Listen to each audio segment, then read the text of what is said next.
ಬಾಗಲಕೋಟೆ ಜಿಲ್ಲೆ ಎನ್ಎಸ್ಯುಐ ಹುನಗುಂದ ಮತಕ್ಷೇತ್ರದ ಹುನಗುಂದ ತಾಲೂಕಾ ಘಟಕ ಹಾಗೂ ಪದವಿ ಮತ್ತು ಪದವಿ ಪೂರ್ವ ಕಾಲೇಜು ವಿದ್ಯಾರ್ಥಿಗಳಿಂದ ದಿನಾಂಕ ಜುಲೈ 24, 2026 ರಂದು ಮುಂಜಾನೆ 11 ಗಂಟೆಗೆ ನೀಟ್ ಪ್ರಶ್ನೆ ಪತ್ರಿಕೆ ಸೋರಿಕೆ ಹಾಗೂ ಅದನ್ನು ಪ್ರಶ್ನಿಸಿ ಪ್ರತಿಭಟಿಸುತ್ತಿರುವ ವಿದ್ಯಾರ್ಥಿಗಳ ಮೇಲೆ ಕೇಂದ್ರ ಸರಕಾರವು ಪೊಲೀಸ್ ಬಲ ಪ್ರಯೋಗದ ಮೂಲಕ ಭಿನ್ನಾಭಿಪ್ರಾಯ ಭೇದ ಹಾಗೂ ಶಾಂತಯುತವಾದ ಪ್ರತಿಭಟಿಸುವ ಹಕ್ಕನ್ನು ವಂಚಿತಗೊಳಿಸಿ ದಬ್ಬಾಳಿಕೆ ಮತ್ತು ದಮನಕಾರಿ ನೀತಿ ಕೈಬಿಡಬೇಕೆಂದು ಖಂಡಿಸಿ ಹಾಗೂ ನೈತಿಕ ಹೊಣೆ ಹೊತ್ತು ಪ್ರಧಾನಿ ನರೇಂದ್ರ ಮೋದಿ ಮತ್ತು ಕೇಂದ್ರ ಶಿಕ್ಷಣ ಸಚಿವ ಧರ್ಮೇಂದ್ರ ಪ್ರಧಾನರು ರಾಜೀನಾಮೆ ನೀಡಬೇಕೆಂದು ಆಗ್ರಹಿಸಿ ಹುನಗುಂದ ಪಟ್ಟಣದ ವೇಮವೃತ್ತದಲ್ಲಿ ಎನ್ಎಸ್ಯುಐ ಹುನಗುಂದ ತಾಲೂಕ್ ಘಟಕದ ಅಧ್ಯಕ್ಷರಾದ ಸಮೀರಂ ದೇಶಪಾಂಡೆರ ನೇತೃತ್ವದಲ್ಲಿ ಹಾಗೂ ಕಾಲೇಜು ವಿದ್ಯಾರ್ಥಿನಿಯರ ಉಪಸ್ಥಿತಿಯಲ್ಲಿ ಬೃಹತ್ ಪ್ರತಿಭಟನೆ ಜರುಗಿತು.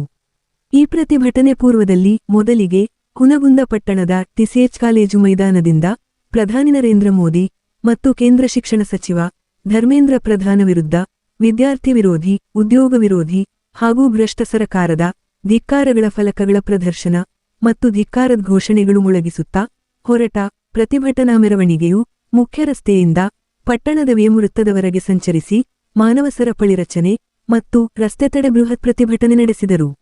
ನಂತರ ಈ ಪ್ರತಿಭಟನೆ ಉದ್ದೇಶಿಸಿ ಎನ್ಎಸ್ಯುಐನ ತಾಲೂಕಾಧ್ಯಕ್ಷ ಸಮೀರ ದೇಶಪಾಂಡೆ ತಮ್ಮ ನೇತೃತ್ವದ ಪರ ವಿದ್ಯಾರ್ಥಿನಿಯರು ತಮ್ಮುಪಸ್ಥಿತಿಯ ಪರ ಹಾಗೂ ಕಾಂಗ್ರೆಸ್ ಪಕ್ಷದ ಮುಖಂಡರಾದ ವಿಜಯ ಮಹಾಂತೇಶ ಗದ್ದನಕೇರಿ ಹಾಗೂ ಮಹಾಂತೇಶ ವಾರಿಯರು ಪ್ರತಿಭಟನೆ ಬೆಂಬಲಿಸಿ ಮಾತನಾಡಿದವರು, ಕೇಂದ್ರ ಶಿಕ್ಷಣ ಸಚಿವ ಧರ್ಮೇಂದ್ರ ಪ್ರಧಾನ್ರು ತಮ್ಮ ಸ್ಥಾನಕ್ಕೆ ರಾಜೀನಾಮೆ ಸಲ್ಲಿಸಬೇಕೆಂಬ ಆಗ್ರಹದೊಂದಿಗೆ 3 ವಾರಗಳಿಂದ ರಾಷ್ಟ್ರ ರಾಜಧಾನಿ ದೆಹಲಿಯ ಜಂತರ್ ಮಂತರ್ನಲ್ಲಿ ಪ್ರತಿಭಟನೆ ನಡೆಸಿ ನಂತರ ಸೋಮವಾರ ದೆಹಲಿಯ ರಸ್ತೆಗಳಲ್ಲಿ ಪ್ರತಿಭಟನಾನಿರತ ವಿದ್ಯಾರ್ಥಿಗಳ ಗುಂಪನ್ನು ನಿಯಂತ್ರಿಸಲು ಪೊಲೀಸರು ಅಶ್ರುವಾಯು ಶೆಲ್ ಸಿಡಿಸಿ ವಿದ್ಯಾರ್ಥಿಗಳ ಮೇಲೆ ಮನಸೋಇಚ್ಛೆ ಲಾಠಿ ಬೀಸಿ ವಿದ್ಯಾರ್ಥಿಗಳ ಹಕ್ಕನ್ನು ಹತ್ತಿಕ್ಕಲು ಬಲವಂತದ ಕ್ರಮಕ್ಕೆ ಮುಂದಾಗಿದ್ದಾರೆಂದು ತಮ್ಮ ಆಕ್ರೋಶ ಹೊರಹಾಕಿದರು.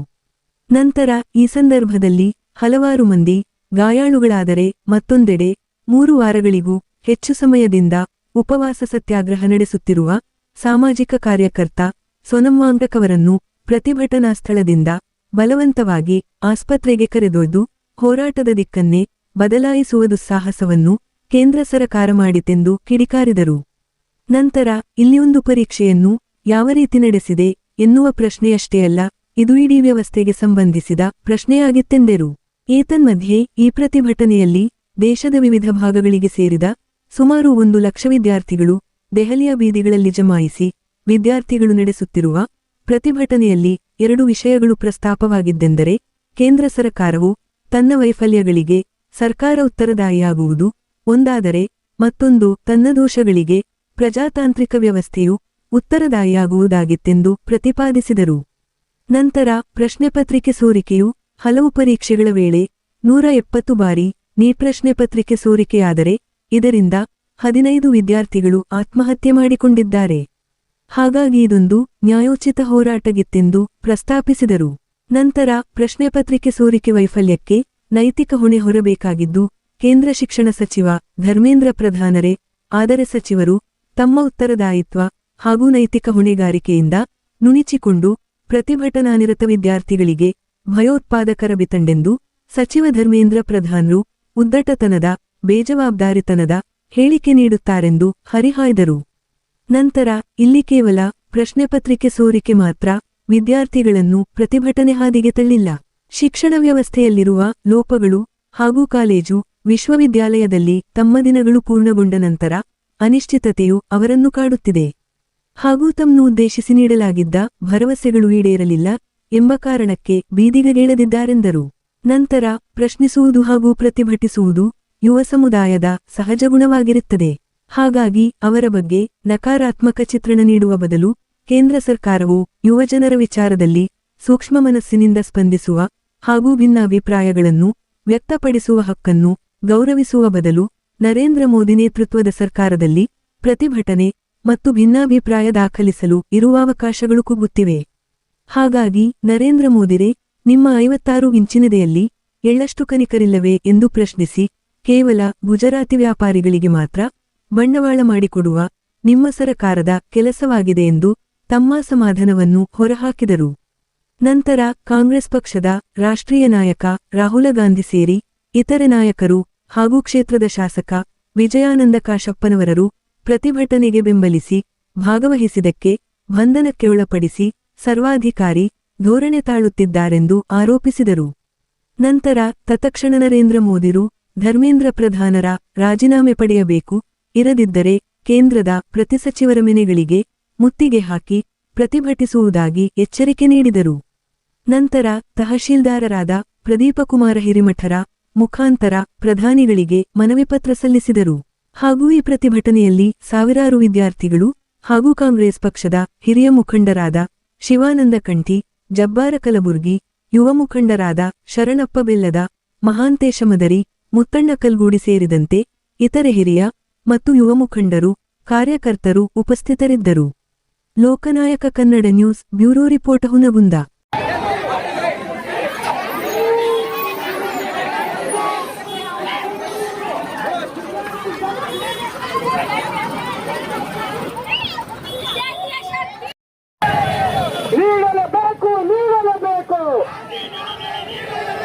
ವಿದ್ಯಾರ್ಥಿ ವಿರೋಧಿ ಕೇಂದ್ರ ಸರ್ಕಾರಕ್ಕೆ ವಿದ್ಯಾರ್ಥಿ ವಿರೋಧಿ ಕಟ್ಟಬೇಕು. ವಿದ್ಯಾರ್ಥಿ ಶಕ್ತಿ ನೀಡಲೇಬೇಕು. ಜಿಂದಾಬಾದ್ ಜಿಂದಾಬಾದ್ ಜಿಂದಾಬಾದ್ ಜಿಂದಾಬಾದ್ ಬೇಕು ಬೇಕು ಬೇಕು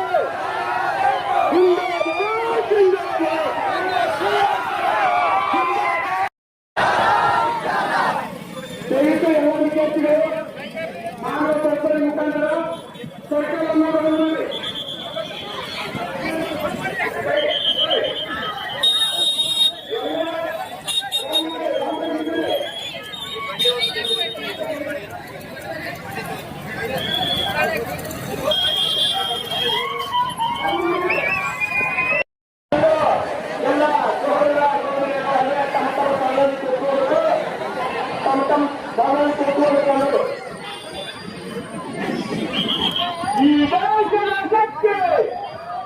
ವಿದ್ಯಾರ್ಥಿ ಶಕ್ತಿ ವಿದ್ಯಾರ್ಥಿ ದಯವಿಟ್ಟು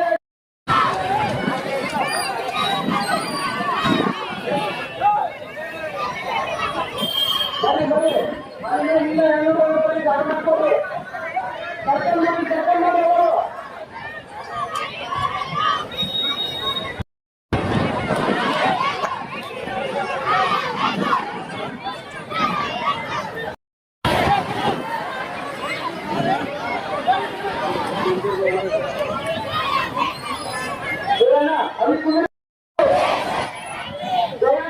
ವಿದ್ಯಾರ್ಥಿಗಳು ಈ ಮಾಡಿರ್ತಕ್ಕಂಥ ಪ್ರತಿಭಟನೆ ಮಾಡಬೇಕು. ಇದರಿಂದ ಯಾರಿಗೂ ವೈಯಕ್ತಿಕ ಲಾಭ ಇಲ್ಲ. ನಾವು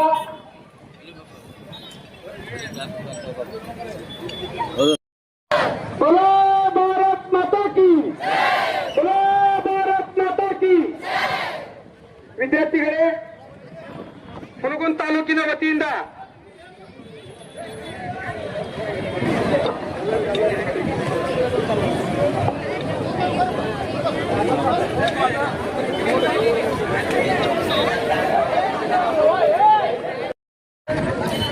ಸ್ವಾಗತ ಹಾಗೂ ಧನ್ಯವಾದಗಳನ್ನು ತಿಳಿಸ್ತೇನೆ.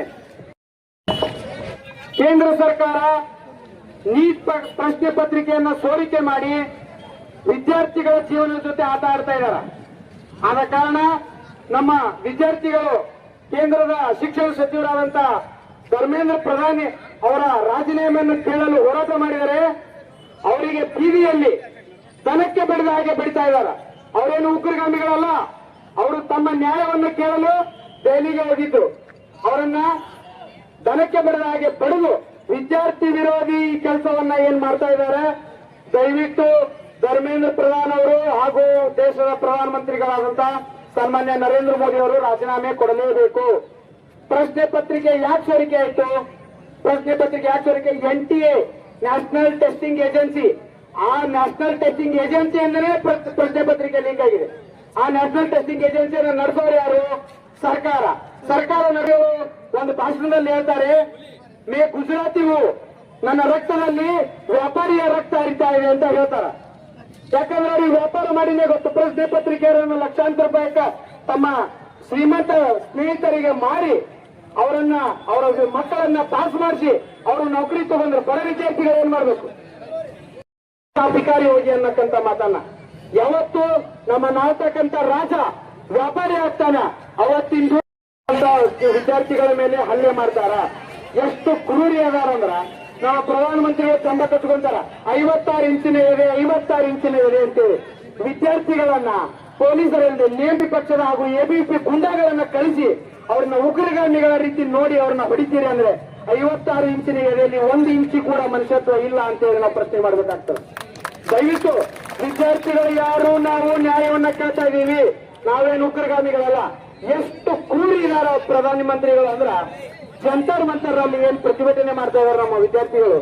ಸುತ್ತಮುತ್ತ 30 ಕಿಲೋಮೀಟರ್ ಅವ್ರಿಗೆ ಅಲ್ಲಿ ಇರ್ತಕ್ಕಂಥ ಹೋಟೆಲ್ಗಳನ್ನ ಬಂದ್ ಮಾಡಿಸಿ ವಿದ್ಯಾರ್ಥಿಗಳನ್ನ ಉಪವಾಸ ಸಹಾಯ ಹಿಡಿತಾ ಇದ್ದಾರೆ. ಇದರಲ್ಲಿ ಒಂದು ಹೆಮ್ಮೆ ಪಡ್ತಕ್ಕಂಥ ವಿಷಯ ಏನಂದ್ರ ಕರ್ನಾಟಕ ರಾಜ್ಯದಿಂದ ಈಗೇನು ಆನ್ಲೈನ್ ಮುಖಾಂತರ ಝೊಮ್ಯಾಟೊ ಸ್ವಿಗ್ಗಿ ಇದರ ಮುಖಾಂತರ ಬೇರೆ ಬೇರೆ ದೇಶ ಬೇರೆ ಬೇರೆ ರಾಜ್ಯದಲ್ಲಿ ಅಲ್ಲಿ ಕೂತಂತ ಅತಿ ಹೆಚ್ಚು ಫುಡ್ ಡೆಲಿವರಿಯನ್ನು ಕರ್ನಾಟಕ ರಾಜ್ಯದವರು ಮಾಡ್ತಾ ಇದ್ದಾರೆ. ದಯವಿಟ್ಟು ಇಲ್ಲಿ ಕುಂತಿರ್ತಕ್ಕಂಥವ್ರು ಎಲ್ಲರೂ ಧ್ಯೇಯ ಒಂದೇ, ನಮಗೆ ನ್ಯಾಯ ಬೇಕು. ನಮಗೆ ದಲ್ಲಿಯ ಜಂತರ್ ಮಂತರ್ ಅಲ್ಲಿ ಹೋರಾಟ ಮಾಡಲು ಆಗಿಲ್ಲ, ಆದ್ರೆ ಅಲ್ಲಿ ಇರ್ತಕ್ಕಂಥ ವಿದ್ಯಾರ್ಥಿಗಳಿಗೆ ನಾವು ಬೆಂಬಲ ಕೊಡ್ತಕ್ಕಂಥದ್ದು ನಮ್ಮ ಆದ್ಯ ಕರ್ತವ್ಯ. ದಯವಿಟ್ಟು ನಾವು ನ್ಯಾಯವನ್ನ ಕೇಳ್ತಾ ಇದೀವಿ. ನ್ಯಾಯವನ್ನ ಕೇಳಿದ್ರೆ ಬಡಿತಾರ. ಇವತ್ತು ಅವ್ರಿಗೆ ಹೊಡೆದಾರ, ನಾಳೆಗೆ ನಮಗೆ ಹೊಡಿತಾರ. ನಾವು ಧ್ವನಿ ಎತ್ತಬೇಕಿಲ್ಲ. ಹೀಗಾಗಿ ಸನ್ಮಾನ್ಯ ಶಿಕ್ಷಣ ಸಚಿವರು ಹಾಗೂ ದೇಶದ ಪ್ರಧಾನಮಂತ್ರಿ ಕೊಡುವವರೆಗೂ ವಿದ್ಯಾರ್ಥಿ ಹೋರಾಟ ನಿಂದಿರುವುದಿಲ್ಲ. ವಿದ್ಯಾರ್ಥಿ ಶಕ್ತಿ ಈ ದೇಶದ ಶಕ್ತಿ. ಅಂಬೇಡ್ಕರ್ ಅವರು ಹೇಳ್ತಾರ, ಶಿಕ್ಷಣ ಎಂಬುದು ಹುಲಿಯ ಹಾಲಿದ್ದಂತೆ, ಅದನ್ನು ಕುಡಿದವರು ಗರ್ಜಿಸಲೇಬೇಕು. ನಾವು ಗರ್ಜಿಸ್ತೀವಿ. ಇಷ್ಟು ದಿವಸ ಸಮಾಧಾನದಿಂದ ಅಲ್ಲಿ ಏನು ಹಲ್ಲೆ ಮಾಡಿರ್ತಕ್ಕಂಥ ಪೊಲೀಸರು ಅವರು ಮನೆಗೆ ಹೋಗ್ಬೇಕಾದ್ರೆ ನಮ್ಮ ವಿದ್ಯಾರ್ಥಿಗಳು ಸೌಮ್ಯ ಸ್ವಭಾವದವರು ಚಪ್ಪಾಳೆ ಹೊಡೆದು ಹೋಗ್ರಿ ನಿಮ್ ಮನ್ಯಾಗ ಹೋಗಿ ನಿಮ್ ಮಕ್ಕಳಿಗೆ ಹೇಳ್ರಿ ಗನಂದಾರಿ ಕೆಲಸ ಮಾಡಿ ಬಂದಿನ ಅಂತೇಳಿ ನಿಮ್ ಮನ್ಯಾಗ ಹೋಗಿ ಹೇಳ್ರಿ ಅಂತೇಳಿ ಸೌಮ್ಯ ಸ್ವಭಾವದಿಂದ ನಮ್ಮ ವಿದ್ಯಾರ್ಥಿಗಳು ಅವರಿಗೆ ಬೀಳ್ಕೊಡ್ತಾ ಇದ್ದಾರೆ. ದಯವಿಟ್ಟು ವಿದ್ಯಾರ್ಥಿಗಳನ್ನ ಕೆಣಕ್ಬೇಡ್ರಿ. ಕೆಣಕಿದವರು ಯಾರೂ ಉಳಿದಿಲ್ಲ. ಇದು ನಿಮ್ಮ ವಾಟ್ಸಪ್ ಯೂನಿವರ್ಸಿಟಿ ಕಾಲ ಅಲ್ಲ. ಸನ್ಮಾನ್ಯ ಪ್ರಧಾನಮಂತ್ರಿ ಸಾಹೇಬ್ರೆ, ವಾಟ್ಸಪ್ ಯೂನಿವರ್ಸಿಟಿ ಕಾಲ ಹೋಯ್ತು. ಇದೇನಿದ್ರು ಸಂಜೀಯುಗ. ನಾವ್ಯಾರು ನಿಮ್ಮ ವಾಟ್ಸಪ್ ಯೂನಿವರ್ಸಿಟಿಗೆ ನಿಮ್ಮ ಸೋಷಿಯಲ್ ಮೀಡಿಯಾದಾಗ ಇರ್ತಕ್ಕಂಥ ಅಂಧ ಭಕ್ತರಿಗೆ ಹೆದರೋರಲ್ಲ. ಇದೇನಿದ್ರು ಸಂಜೀಯುಗ. ಈ ಸಂಜೀಯುಗದ ಶಕ್ತಿ ಏನಂತ 2029 ತಮಗೆ ಕಲಿಸ್ತಾರ. ನಮಗೆ ಬೇಕಾಗಿರ್ತಕ್ಕಂಥದ್ದು ಅವಿವೇಕಿ ಪ್ರಧಾನಿ ಅಲ್ಲ, ವಿದ್ಯಾರ್ಥಿಗಳ ಮೇಲೆ ಹಲ್ಲೆ ಮಾಡತಕ್ಕಂಥ ಪ್ರಧಾನಿ ಅಲ್ಲ. ನಮಗೆ ಬೇಕಾಗಿರ್ತಕ್ಕಂಥದ್ದು ಒಬ್ಬ ಎಜುಕೇಶನ್ ನಾಲೆಜ್ ಇರ್ತಕ್ಕಂಥ ಪ್ರಧಾನಿ. ಹೀಗಾಗಿ ದಯವಿಟ್ಟು ಎಲ್ಲರೂ ನಾವು ಶಾಂತಿ ರೀತಿಯಿಂದ ಪ್ರತಿಭಟನೆ ಮಾಡಿದ್ದೀವಿ. ತಹಶೀಲ್ದಾರ್ ಸಾಹೇಬರಿಗೆ ಮನವಿ ಸಲ್ಲಿಸಿ ದಯವಿಟ್ಟು ಪ್ರಧಾನಮಂತ್ರಿ ಹಾಗೂ ಶಿಕ್ಷಣ ಸಚಿವರ ರಾಜೀನಾಮೆಯನ್ನು ಕೇಳ್ತಾ ಇದ್ದೀವಿ.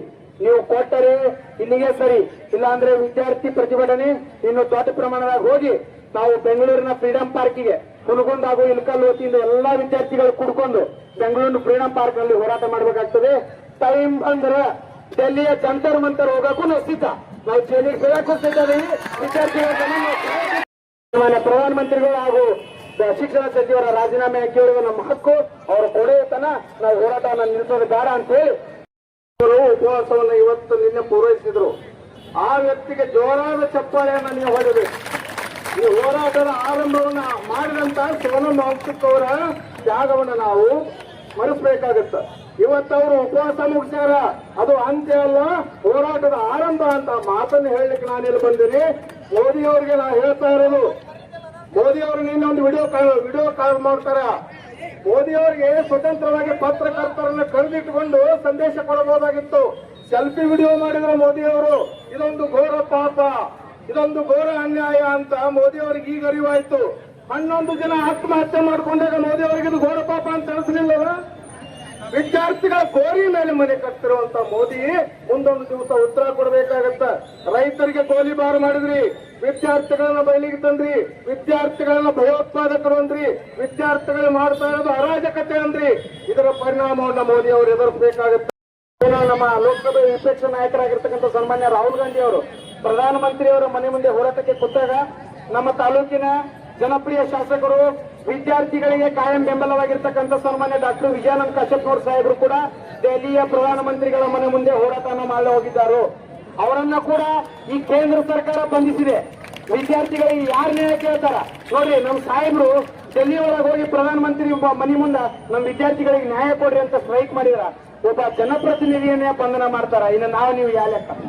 ಅದರಿಂದ ದಯವಿಟ್ಟು ಯಾರೋ ವಿದ್ಯಾರ್ಥಿನಿಯರು ಎಲ್ಲರೂ ಯಾವ್ದೋ ಒಂದು ಎಕ್ಸಾಮ್ ನ ಫೇಸ್ ಮಾಡಕ್ಕಂತ ನಾವು ಬಂದ್ ನಿಂತೀವಿ. ಎಲ್ಲರೂ ಒಂದು ಸಣ್ಣ ಸಣ್ಣ ಹೊತ್ತಿನ ಕಾಲೇಜ್ ಬರ್ತೀವಿ. ಮುಂದೆ ನಮ್ಗೆ ಯಾವ್ದೇ UPSC KPSC ಅನೇಕ ಎಕ್ಸಾಮ್ಗಳು ನಡೀತಾವ ನಮಗ. ಅದ್ರೊಳಗೂ ನಮ್ಗೆ ಇದೇ ತರ ಸೋರಿಕೆ ಆದ ನಾವು ಬಡವ್ರ ಮಕ್ಕಳು ಕನಸನ್ನ ಹೊತ್ತುಕೊಂಡವ್ರು ಏನ್ ಮಾಡ್ಬೇಕು? ರೈತರ ಮಕ್ಕಳು ಯಾರು ಶ್ರೀಮಂತ ಮಕ್ಕಳಲ್ಲ, ರಾಜ್ಯ ಮಕ್ಕಳಲ್ಲ, ಯಾರ ಗೌರ್ಮೆಂಟ್ ಜಾಬ್ರ ಮಕ್ಕಳಲ್ಲ, ರೈತರ ಮಕ್ಕಳು. ನಾವು ರೈತರ ಮಕ್ಕಳಿಗೆ ನ್ಯಾಯ ಸಿಗೋದು ಯಾವಾಗ? ಧರ್ಮೇಂದ್ರ ಪ್ರಧಾನ್ ಅವ್ರಿಗೆ ಇಲ್ಲಿಂದ ನಾನು ಪ್ರಶ್ನೆ ಮಾಡೋದೇನಂದ್ರ, ನೀವು ಎಲ್ಲಿವರೆಗೂ ನಮಗೆ ನ್ಯಾಯ ಸಿಗಲ್ವೋ ಅಲ್ಲಿವರೆಗೂ ಈ ಹೋರಾಟ ನಿಲ್ಲಲ್ಲ. ನೀವು ರಾಜೀನಾಮೆ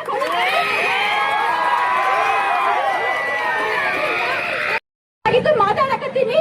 ಶಿಕ್ಷಣ ಸಚಿವರೇ ಕೇಳ್ರಿ, ನೀವು ರಾಜೀನಾಮೆ ಕೊಡೋವರೆಗೂ ಹಾಗೂ ನಮಗೆ ನ್ಯಾಯ ಸಿಗೋವರೆಗೂ ನಾವು ಹೋರಾಟನ ನಿಲ್ಸಲ್ಲ.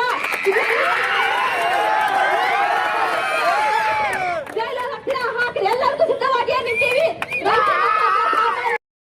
ರೆಡಿ, ಎಲ್ಲರಿಗೂ ರೆಡಿ. ನಾವು ಹೋರಾಟಕ್ಕೆ ಮುನ್ನುಡಿ ಹಾಡಿ ನಮ್ಮನ್ನ ಕರ್ಕೊಂಡ್ಬಂದು ಹೋರಾಟ ಮಾಡಿರ್ತಕ್ಕಂತಹ ಈ NSP ಟೀಮ್ಗೆ ಧನ್ಯವಾದಗಳು. ಎಲ್ಲ ಡಿಗ್ರಿ ಸ್ಟೂಡೆಂಟ್ಸ್ ಹೇಳೋದು ಒಂದೇ ಮಾತು, ಯಾರು ನಕ್ಕೋ ತಕೊಂಡ್ರಕ್ ಹೋಗ್ಬೇಡ್ರಿ. ಇದು ಸಾಮಾನ್ಯ ವಿಷಯ ಅಲ್ಲ, ನಮ್ಮೆಲ್ಲರ ಮುಂದಿನ ಭವಿಷ್ಯ ಐತಿ. ಮುಂದಾಟ ಮಾಡ್ಲೇಬೇಕು. ಯಾಕಂದ್ರ ನಾವು ಬಡವ್ರ ಮಕ್ಕಳು ಅನ್ನೋದನ್ನ ತಲೆ ಬಿಟ್ಕೋಬೇಕು. ಶ್ರೀಮಂತರ ಮಕ್ಕಳಲ್ಲ, ಶ್ರೀಮಂತರ ಮಕ್ಕಳಿಗೆಲ್ಲ ನೀಟ್ ಪರೀಕ್ಷೆಯಲ್ಲಿ ಎಲ್ಲಾನು ಲೀಕ್ ಆಗ್ತಾವು, ಎಲ್ಲಾನು ಬರೀತಾರ. ಎಲ್ಲರೂ ಶ್ರೀಮಂತರ ಮಕ್ಕಳ ಅಧಿಕಾರಕ್ಕೆ ಬರ್ತಾರ. ಬಡವ್ರ ಮಕ್ಕಳನ್ನ ಅಧಿಕಾರ ತಗೊಂಬರಿ. ಬಡವ್ರ ಮಕ್ಕಳನ್ನ ಮುಂದ ಶಿಕ್ಷಣ ಕಳಿಸಿ. ದುಡಿಯಕ್ಕಂತಹ ತಂದೆ ತಾಯಿ ಗೊತ್ತು. ಮೊನ್ನೆ 30 ಜನ ಆತ್ಮಹತ್ಯೆ ಮಾಡ್ಕೊಂಡ್ರು. ಯಾರೇ ಶ್ರೀಮಂತರ ಮನೆ ಮಕ್ಕಳಲ್ರಿ ಅವರು, ಯಾಕಂದ್ರ ಬಡವ್ರ ಮನೆ ಮಕ್ಕಳು. ತಂದೆ ತಾಯಿಗೆ ನ್ಯಾಯ ಸಿಗ್ಬೇಕು. ಅವರು ಹೋಗಿ ಕೇಳ್ಬೇಕು. ಕೇಳಿದ್ರು ನ್ಯಾಯ ಸಿಗವಲ್ದು. ಸಿಗೋವರೆಗೂ ನಾವು ಬಿಡಂಗಿಲ್ಲ, ಹೋರಾಟ ಮಾಡ್ಲೇಬೇಕು. ಇದು ನಾನು ಕೇಳುವಂತ ಮಾತು. ಎಲ್ಲ ಯೂತ್ ಕೇಳಲೇಬೇಕು. ಇದನ್ನ ಇಲ್ದಾನ ಹೋರಾಟ ಮಾಡಕತ್ತಾರ. ಇನ್ನೊಂದ್ ದಿವ್ಸ ಬಿಟ್ರ ಕೂಳು ನೀರಿಲ್ದ ಅವರು ಸಾಯ್ತಾರ. ಯಾರಿಗ್ರಿ ನ್ಯಾಯ ಸಿಗುತ್ತಿಲ್ಲಿ? ಸತ್ತವರಿಗೂ ನ್ಯಾಯ ಸಿಗಲ್ಲ, ಹೋರಾಟ ಮಾಡೋರ್ಗೆ ನ್ಯಾಯ ಸಿಗಲ್ಲ. ಆ ನ್ಯಾಯ ಸಿಗ್ಬೇಕಂದ್ರ ನಾವೆಲ್ಲರೂ ಹೋರಾಟ ಮಾಡ್ಲೇಬೇಕು. ಶಿಕ್ಷಣ ಸಚಿವರೇ, ಇಲ್ಲಿಂದ ಹೇಳ್ತಾ ಇದ್ದೀನಿ ಕೇಳಿ. ನಾಳೆ ಬೆಂಗಳೂರಿಗೆ ಬರ್ತೀವಿ. ಅಲ್ಲಿ ಹೋರಾಟ ಸಿಗ್ಲಿಲ್ಲ, ನಿಮ್ ಮನೆಗೆ ಬಂದು ಹೋರಾಟ ಮಾಡ್ತೀವಿ. ದೆಹಲಿಗೆ ಹೋಗ್ತೀವಿ. ನಾವೆಲ್ಲಿವರೆಗೂ